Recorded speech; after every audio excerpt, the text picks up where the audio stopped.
오늘은 이사야서 네 번째 말씀입니다. 오늘 본문 말씀에 들어가기 전에 우리가 살펴보고 있는 이사야서 전체에 대한 개론적인 내용을 잠시 말씀드려야 합니다.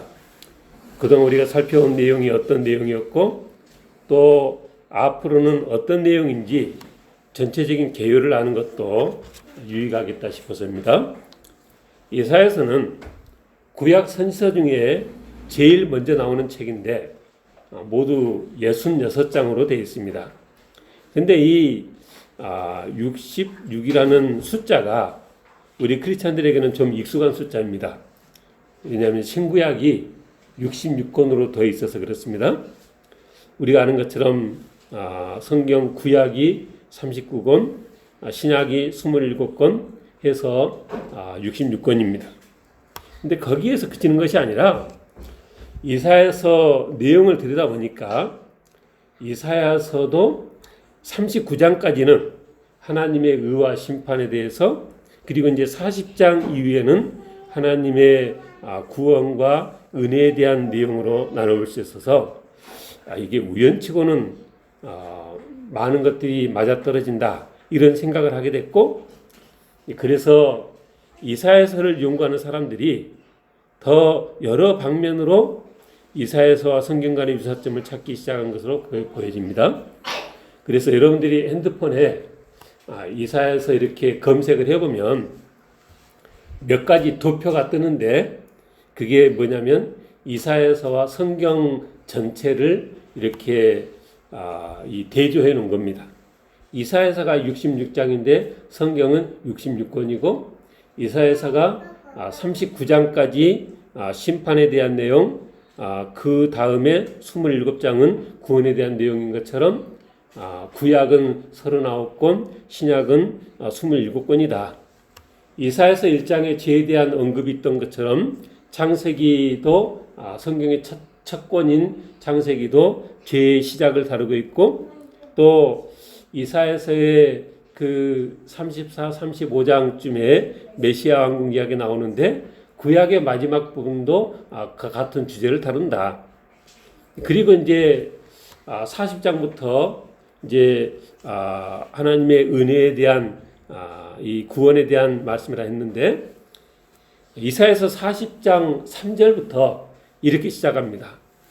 외치는 자의 소리에 이르되 너희는 광야에서 여호와의 길을 예비하라. 사막에서 우리 하나님의 대로를 평탄하게 하라.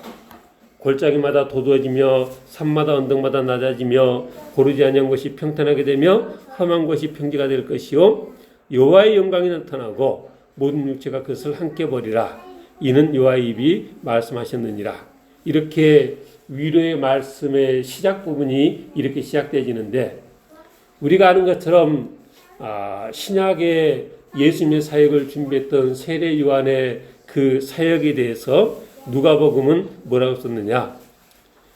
세례 요한이 죄사함 받게 하는 회개 세례를 전파하니 이는 선지자 이사야 책에 쓴 바 하면서 이 이사야 40장 3절 말씀을 그대로 인용하고 있다는 것입니다.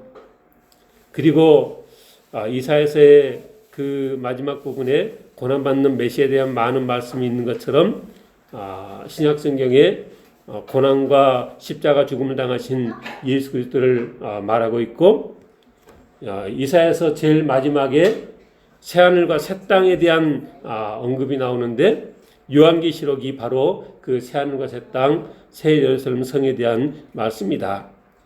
그래서 사람들이 이사야서는 신구약 성경의 축소판이 아닌가, 작은 성경이다 이렇게 부르기도 합니다. 그런 건 좀 지나친 해석이고 알레고리칼한 해석이라고 생각은 하지만, 제가 이런 설명을 이렇게 쭉 들으면서 들었던 생각이, 그래도 그분들은 이사야서를 얼마나 열심히 읽었으면 그렇게까지 비교해 보려는 생각을 했을까, 그런 생각이었습니다. 바라기는 그런 성경을 향한 열심이 우리 모두 있으시길 주님으로 축원합니다.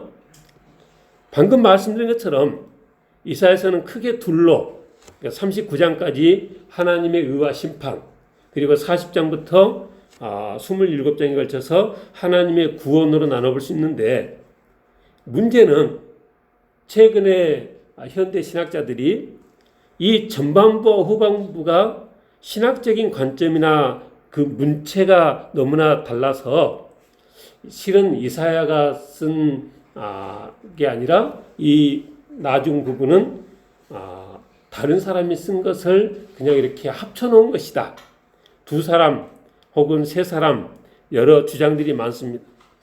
근데 이사야서의 저자에 대해서는 저는 그런 차이점이 없는 건 아니지만 실은 읽어보면 그 차이점보다 유사한 점이 훨씬 더 많다는 것을 우리가 기억해야 되겠고, 그 차이점도 그 주제의 차이에서 오는 것으로 우리가 이해를 하면 크게 문제되지 않을 것이다. 그리고 우리 교회 역사를 보니까 유대인들의 전승이나 외경이나 사회사본이나 초대교회 당시 문헌이나 초대교회 그 교부들 하나같이 본서를 이사야가 썼다 그렇게 증언하고 있고, 또 신약 성경에 21군데 이사야서 말씀이 인용되는데, 인용하면서 모두 다 이사야의 글에 이렇게 이 모든 것이 이사야의 글이라고 신약 성경이 인용을 하고 있다는 것입니다. 그래서 현대 신학자들처럼 그렇게 후대에 누군가 쓴 것을 이렇게 합쳐놓은 것이다 이렇게 보는 것보다는 이사야서 66장이 다 이사야가 썼다라고 보는 것이 옳겠다는 것입니다. 이사야가 언제 살았느냐? 구약에 유다 우시야 왕, 요담, 아하스, 히스기야, 므낫스 이렇게 5왕에 걸쳐서 사역을 했고요. 그때가 이스라엘로는 7왕이 이제 세워지고 물러가고 그랬는데, 마지막 호세아 왕 때 북이스라엘이 아수리에 멸망당했는데, 그게 이사야가 한참 선지 활동을 하던 중에 북이스라엘이 이렇게 멸망당합니다. 그래서 국내 외적으로 대단히 혼란스러운 상황이에요. 북이스라엘은 멸망당해서 다 포로로 끌려가고, 남유다도 그 많은 위험중에 처해 있고, 이런 혼란스러운 상황에 남유다와 북이스라엘과 주변 이방 나라들에 대한 하나님의 거룩한 뜻을 이사야가 선포를 했다. 주 활동 무대가 예루살렘이었고요. 아까 말씀드린 것처럼 그 므낫세 때까지 이사야가 활동했다고 했는데, 우시야 왕이 죽던에 선자로 부름을 받았다고 했으니까 주전 739년이라고 하고, 므낫세 왕 당시에 순교를 당했는데 그게 전승에 따르면 680년이라고 하고, 그러니까 계산해 보면 한 60년에 걸쳐서 이사야가 이 사역을 했고, 그 활동하는 기간 중에 이 이사야서를 썼는데, 아마도 추측컨대 하나님의 심판에 대한 부분은 이사야서 사역 이 전반에 사역 초기에 쓰고, 하나님의 그 구원에 대한 위로의 말씀을 기록한 40장 이후는 그 이사야의 사역의 후반부에 쓰지 않았을까. 그리고 이렇게 60년이라는 긴 시간에 걸친 이사야의 사역 기간을 볼 때 그런 시간 간격이 그런 전반부와 후반부의 뭐 신학적인 관점이나 문체가 좀 서로 다르다, 이런 것에 대한 설명도 되지 않을까, 그렇게 여겨진다는 것입니다. 우리가 그동안 이사야서의 이 앞부분을 쭉 살폈습니다. 유다에 대한 심판이 있을 것이라는 이사야의 이 경고가 있었고, 이어서 13장부터 23장까지 그 이사야 이 유다 이스라엘과 유다를 그렇게 심판하는 도구로 들었었던 나라들과 주변 여러 이방 나라들은 앞으로 어떻게 될 것인가. 그리고 그와 동시에 장차 여호와의 날이 임하는데 하면서 쭉 이어지는 말씀들이 39장까지 나옵니다. 36장에서 39장까지는 하나님께서 그 예언하신 일이 하나님께서 어떻게 예언하신 대로 아수르를 물리쳐 주셨는지, 그리고 또 앞으로 바벨론에 어떻게 멸망당할 것인지 이런 말씀들을 하고 계십니다. 근데 그 모든 말씀 중에 14장에 보니까 하나님께서 맹세하여 이르시되 내가 생각한 것이 반드시 되며 내가 경영한 것을 반드시 이루리라. 그래서 이 모든 예언의 말씀들이 반드시 이루어질 것이다. 그렇게 강조하고 계십니다.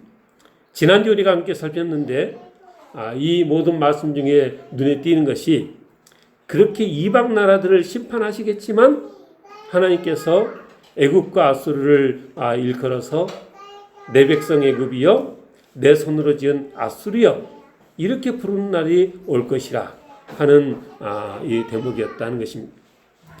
이렇게 이제 39장까지 여호와의 심판과 이스라엘의 멸망을 외치하셨던 하나님께서 이제 40장 이후로는 위로의 말씀을 전하게 하십니다.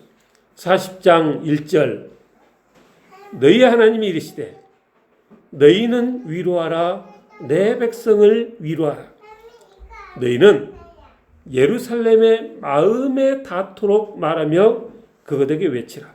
그러니까 그들이 딱 마음에 와닿도록 말하라는 것입니다. 뭐라고 외치라고요? 2절에 그 노역의 때가 끝났고 그 죄악이 사함을 받았느니라. 그의 죄로 모든 죄로 말미암아 여호와의 손에서 벌을 배나 받았느니라. 이렇게 외치라는 것입니다. 몇 절 내려가서 40장 9절에 보니까 아름다운 소식을 예루살렘에 전하는 자여 너는 힘써 소리를 높이라. 두려워하지 말고 소리를 높여서 유다의 성읍들에게 이르기를 너희의 하나님을 보라 하라 그랬습니다. 그러니까 위로의 메시지가 뭐냐? 너희 하나님을 보라는 것입니다. 하나님께서 장차 40장 10절 강한 자로 임하실 것이요 친히 그의 팔로 다스릴 것이라. 그에게 상급이 있고 보응이 그 앞에 있고 40장 11절 하나님께서 친히 그렇게 다스리시는데 어떻게 다스리느냐? 목자같이 양떼를 먹이시며 어린 양을 그 팔로 모아 품에 안으시며 젖먹이는 암컷들을 온순히 인도하시는 그런 하나님이 있을 것이다. 40장 12절 누가 손바닥으로 바닷물을 헤아렸으며 뼈미로 하늘을 쟀으며 땅의 티끌을 대에 담아 보았으며 접시 저울로 산들을 막대 저울로 언덕들을 달아보았으랴. 이 세상에 어느 누구도 그렇게 한 사람이 없다는 거죠. 근데 하나님 내가 그렇게 했다. 이 세상에 나 하나님과 비교될 만한 상대는 아무도 없다. 그만큼 너희 하나님 나는 아주 강한 분이다. 그러니 두려워하지 말고 나를 믿으라. 이런 말씀입니다. 그래서 40장 이후에 자주 하나님께서 하시는 말씀이 나는 여호와라 다른 이가 없느니라. 나는 여호와라 나 외에는 다른 신이 없느니라. 그래서 오늘 말씀의 제목을 나는 여호와라 다른 이가 없느니라 이렇게 정했습니다. 43장 11절에 나 곧 나는 여호와라 나 외에 구원자가 없느니라 그랬습니다. 44장 6절 7절 8절에도 이스라엘의 왕인 여호와 이스라엘의 구원자인 만군의 여호와가 이같이 말하노라 나는 처음이요 나는 마지막이라 나 외에 다른 신이 없느니라. 내가 영원한 백성을 세운 이후로 나처럼 외치며 알리며 나에게 설명할 자가 누구냐? 있거든 될 일과 장차 올 일을 그들에게 알릴지어다. 너희는 두려워하지 말며 겁내지 말라. 내가 예로부터 너에게 듣게 하지 아니했느냐? 알리지 아니했느냐? 너희는 나의 증인이라. 나 외에 신이 있겠느냐? 과연 반석은 없나니 다른 신이 있음을 내가 알지 못하노라. 그러니까 그 위로의 메시지가 나오는 40장 이후에 쭉 읽어보면 계속 반복해서 하나님께서 하시는 말씀이 나 외에는 다른 신이 없다. 나는 여호와라 다른 이가 없느니라. 이 말씀을 계속 반복한다는 것입니다. 오늘 본문 고레스에 대해 말씀하시는 중에도 이 말씀이 계속 이어집니다. 5절에 나는 여호와라 나 외에 다른 이가 없나니 나밖에 신이 없느니라. 너는 나를 알지 못하였을지라도 나는 내 띠를 동일 것이요 해 뜨는 곳에서든지 지는 곳에서든지 나밖에 다른 이가 없는 줄을 알게 하리라. 나는 여호와라 다른 이가 없느니라. 몇 절 내려가서 45장 14절에도 여호와께서 이같이 말씀하시되 애굽의 소득과 구스가 무해간 것과 스바의 장대한 남자들이 내게로 건너와서, 여기 너라는 것은 하나님께서 세운 이 고레스 왕을 말합니다. 근데 내게로 건너와서 내게 속할 것이요 그들이 너를 따를 것이라.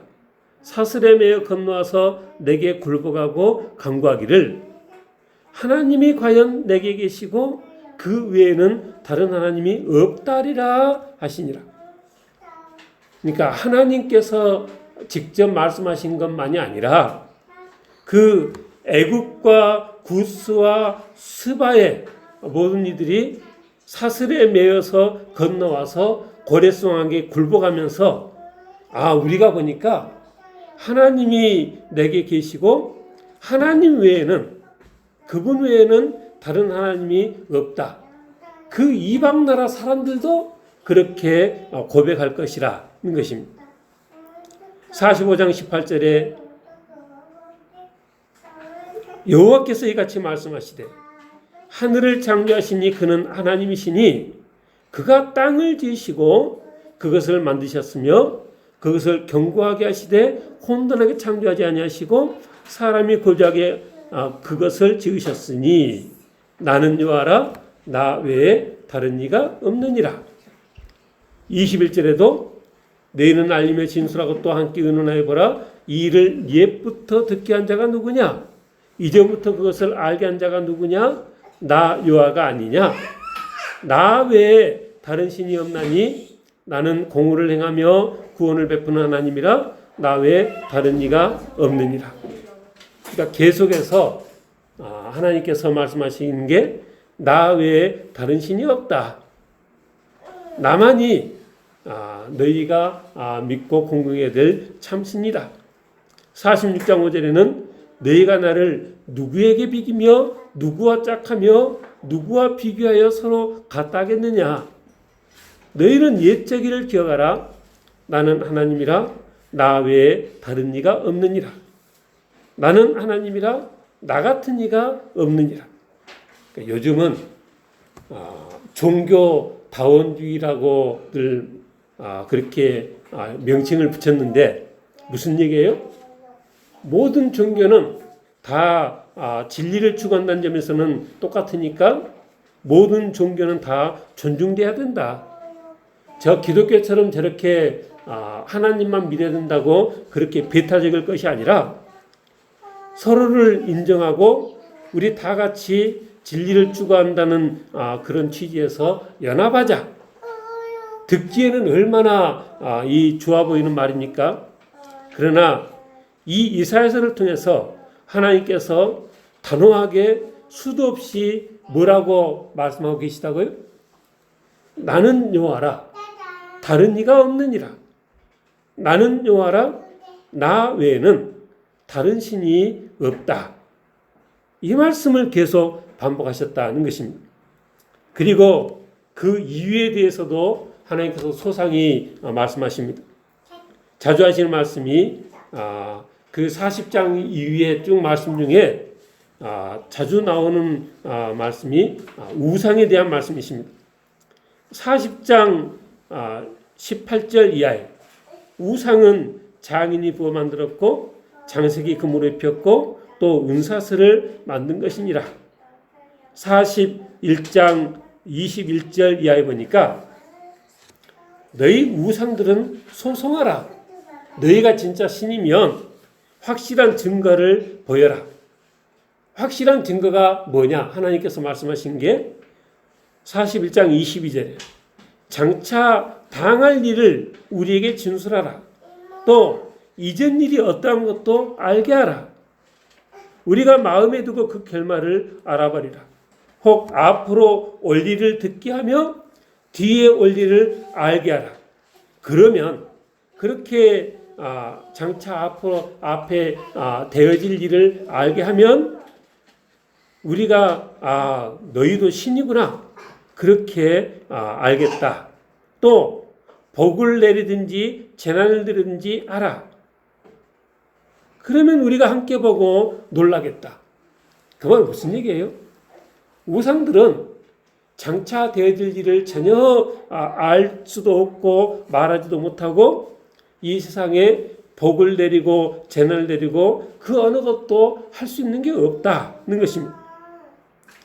근데 나는 어떻게 했느냐? 한 사람을 북방에서 일으켜 오게 하고 내 이름 부른 자를 해동에서 오게 해서 이 모든 일을 다 행하고 또 41장 26절 처음부터 이 일을 알게 했고 이전부터 이 일을 알게 했고 그랬다는 거죠. 누가 처음부터 이 일을 알게 하여 우리가 알았고 누가 이전부터 알게 하여 우리가 옳다고 말하게 했느냐? 알게 하는 자도 없고 들리지 않는 자도 없다. 그래서 그 우상들은 다 헛되며 그들의 행사는 허무하고 그들이 부어 만든 우상들은 바람이요 공허한 것뿐이다. 하나님께서 이 40장 이후에 계속 하시는 말씀이 이런 말씀입니다. 44장 6절 이하에도 보니까 나는 처음이요 마지막이라 나 외에 다른 신이 없느니라. 나는 어떻겠느냐? 내가 영원한 백성을 세운 이후로 나처럼 외치며 알리며 나에게 설명할 자가 누구냐? 있거든 될 일과 장차 올 일을 그들에게 알릴지어다. 어떤 우상도 어떤 이방신도 그렇게 할 신이 없다. 너희는 두려워하지 말며 겁내지 말라. 내가 예로부터 너에게 듣게 하지 아니했느냐 알리지 아니했느냐. 우상은 보지도 못하며 알지도 못한다.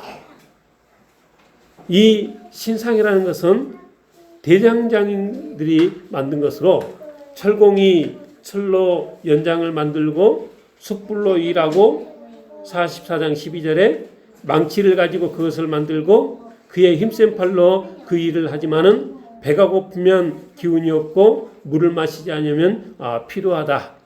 목공은 줄을 늘여 재고 붓으로 긋고 대패로 밀고 곡선자로 그 사람의 아름다움을 따라 사람의 모양을 만들어 집에 두는데 그들이 그렇게 우상을 만드는 데 쓰는 그 재료인 나무는 땔감으로 쓰고 그래서 몸을 덮기도 하고 불을 피워서 떡을 굽기도 하고 하면서 또 그 나무로 신상을 만들어서 그 앞에 경배하는 그런 우스운 일을 하고 있다. 그 중에 절반은 불에 사르고 절반으로는 고기를 구워 먹고 배불리며 몸을 덮게 하여 따뜻하다 이렇게 하면서 또 그 나머지로는 신상 곧 자기의 우상을 만들고 그 앞에 엎드려 경배한다는 것입니다. 그러면서 너는 나의 신이니 나를 구원하라 그런다는 거죠. 지혜가 없어서 그들의 눈이 가려져서 그들의 마음이 어두워 깨닫지 못해서 실은 이렇게 말해야 되는데 44장 19절에 마음의 생각도 없고 지식도 없고 청명도 없으므로 내가 그것의 절반을 불사르고 또 그 숯불에 떡도 굽고 고기도 구워 먹었거늘 내가 어찌 그 나머지로 가증한 물건을 만들겠으며 내가 어찌 그 나무 토막 앞에 굴복하리요. 이렇게 말해야 되는데 깨닫는 것도 없고 지혜가 없어서 그 앞에 절을 하고 그 우상을 섬긴다. 하나님께서 우상에 대해서 그렇게 쭉 말씀하셨습니다. 그리고 또 하나님께서 위로의 말씀으로 자주 하시는 말씀이 이 세상 모든 열방들은 이 세상의 모든 역사는 하나님께서 정하신 대로 되어질 것이라. 40장 15절에 그에게는 열방이 통의 한 방울 물과 같다. 저울의 작은 티끌 같으며 섬들은 떠오르는 먼지 같을 것이다. 그의 앞에는 모든 열방이 아무것도 아니라 그는 그들을 없는 것 같이 빈 것 같이 여기시느니라. 하나님께서는 우리는 두려워 떠는 그 이방 나라들, 그 악한 세력들의 하나님께서는 이 통에 한 방울 물같이 저울의 작은 티끌같이 아무것도 없는 것 같이 빈 것 같이 여기신다. 하나님께서 때가 되면 이스라엘 백성들을 다시 돌이키실 것인데 43장 5절 네 자손을 동쪽에서부터 오게 하며 서쪽에서부터 너를 모을 것이며 북쪽에게 이르기를 내놓으라 남쪽에 이르기를 가둬두지 말라 내 아들을 먼 곳에서 이끌며 내 딸들을 땅끝에서 오게 하겠다 그랬습니다. 그렇게 하는데 하나님께서 예루살렘에 대해서는 44장 26절에 예루살렘에 대하여는 이르기를 거기에 사람이 살리라 유다 성읍에 대해서는 중건될 것이라 내가 그 황폐한 것들을 복구시키리라 그리고 기품에 대하여는 마르라 내가 내 강물들을 마르게 하리라. 그러니까 하나님께서 뭐든지 생각한 대로 그 황폐했던 성들이 다시 세워지고 그곳에 사람들이 살고 그렇게 다시 돌아오는데 강물도 말리고 44장 28절에 고레스에 대해서는 내 목자라 그가 나의 모든 기쁨을 성취하리라. 예루살렘에 대하여는 중건되리라. 성전에 대하여는 네 기초가 놓여지리라. 이렇게 하나님께서 말씀하신 그대로 모든 것이 되어질 것이다. 이것입니다. 그리고 오늘 본문에 하나님께서 이 기름 부음 받은 고레스에 대해 말씀하시기를 내가 1절 그의 오른손을 붙잡고 그 앞에 열국을 항복하게 하며 왕들의 허리를 풀어 그 앞에 문들을 열고 성문들이 닫히지 못하게 하리라. 하나님께서 고레스를 이제 도구로 세우셨고 이 고레스 앞에 모든 열국들이 그렇게 어떻게 한번 힘도 써보지 못하고 다 항복할 것이다. 그렇게 되는데 2절에 내가 고레스 너보다 앞서가서 험한 곳을 평탄하게 하며 논문을 쳐서 부수며 쇠빗장을 꺾고 3절 내게 흑암 중에 보화와 은밀한 곳에 숨은 재물을 주어 네 이름을 부르는 자가 나 여호와 이스라엘의 하나님인 줄을 네가 알게 하리라. 그러니까 원래 고레스 왕은 이방 왕이고 전혀 하나님을 섬기지 않던 자인데 자기에게 되어진 이 모든 일을 통해서 여호와 하나님을 알게 하겠다는 것입니다. 13절에 내가 공으로 그를 일으킨지라 그가 나의 성읍을 건축할 것이며 사로잡힌 내 백성을 갑이나 가품이 없이 놓을 것이라. 때가 되면 포로로 끌려갔던 이스라엘 백성들을 다 돌려보내고 고레스 그를 통해서 성읍이 건축되게 할 것이라. 그리고 아까도 말씀드린 것처럼 애국과 구스와 스바에 장된 이들이 내게 속할 것이고 너를 따를 것인데 사슬에 매어 와서 내게 굴복하면서 말하기를 하나님이 과연 내게 계시고 그 외에는 다른 하나님이 없다. 그렇게 이방 나라 사람들을 통해서 그런 말이 되어지게끔까지 하나님께서 하실 것이다. 이 것입니다. 내가 46장 10절에 시초부터 종말을 알리며 아직 이루지 아니한 일을 예적부터 보이고 나의 뜻이 설 것이니 내가 나의 모든 기뻐하는 것을 이루리라 하였노라. 내가 말했은즉 반드시 이룰 것이요 계획하였은즉 반드시 시행하리라. 46장 11절에 그렇게 하나님께서 말씀하셨습니다. 49장 17절로 26절까지도 보니까 하나님께서 앞으로 그 모든 자들을 다시 돌아오게 할 터인데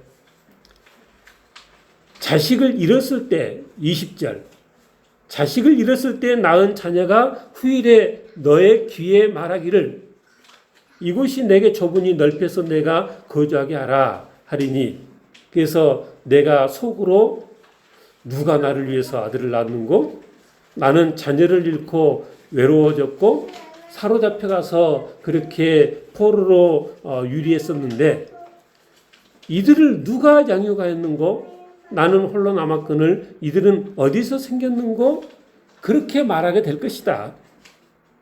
근데 49장 22절에 하나님께서 내가 문나라를 향하여 나의 손을 들고 민족들을 향하여 나의 기치를 세울 것이라 그들이 주변의 모든 나라들이 네 아들들을 품에 안고 네 딸들을 어깨에 메고 올 것이며 그 나라의 왕들은 너의 양부가 되며 왕비들은 내 유모가 될 것이며 그들이 얼굴을 땅에 대고 내게 절하고 내 발에 티끌을 핥을 것이고 네가 나를 유아인 줄을 알게 될 것이라. 그렇게 강한 나라에 우리가 포로로 끌려가고 그곳에 이렇게 우리가 속해 있었는데 그게 어떻게 강하겠느냐? 49장 24절에 용사가 빼앗은 것을 어떻게 도로 빼앗으며 승리자에게 사로잡힌 자를 어떻게 건져낼 수 있으랴? 이렇게 생각이 되겠지만 여호와가 이같이 말하노라 용사의 포로도 빼앗을 것이요 두려운 자의 빼앗은 것도 건져낼 것이니 이는 내가 너를 대적하는 자를 대적하고 내 자녀를 내가 구원할 것입니다. 그리고 이 모든 것이 가능한 것이 내가 이 세상을 만든 자여서 그래서 이 모든 것이 가능하다. 그런 의미에서 내가 이 세상의 창조주라는 말씀도 자주 하십니다.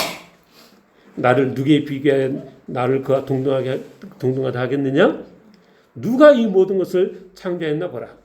주께서는 수요대로 만상을 이끌어내시고 그들의 모든 이름을 부르시나니 그의 권세가 크고 그의 능력이 강함으로 하나도 빠짐이 없다.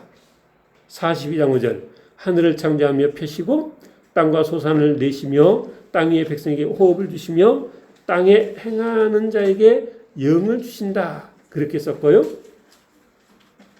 44장 24절에도 나는 만물을 지은 여호와라.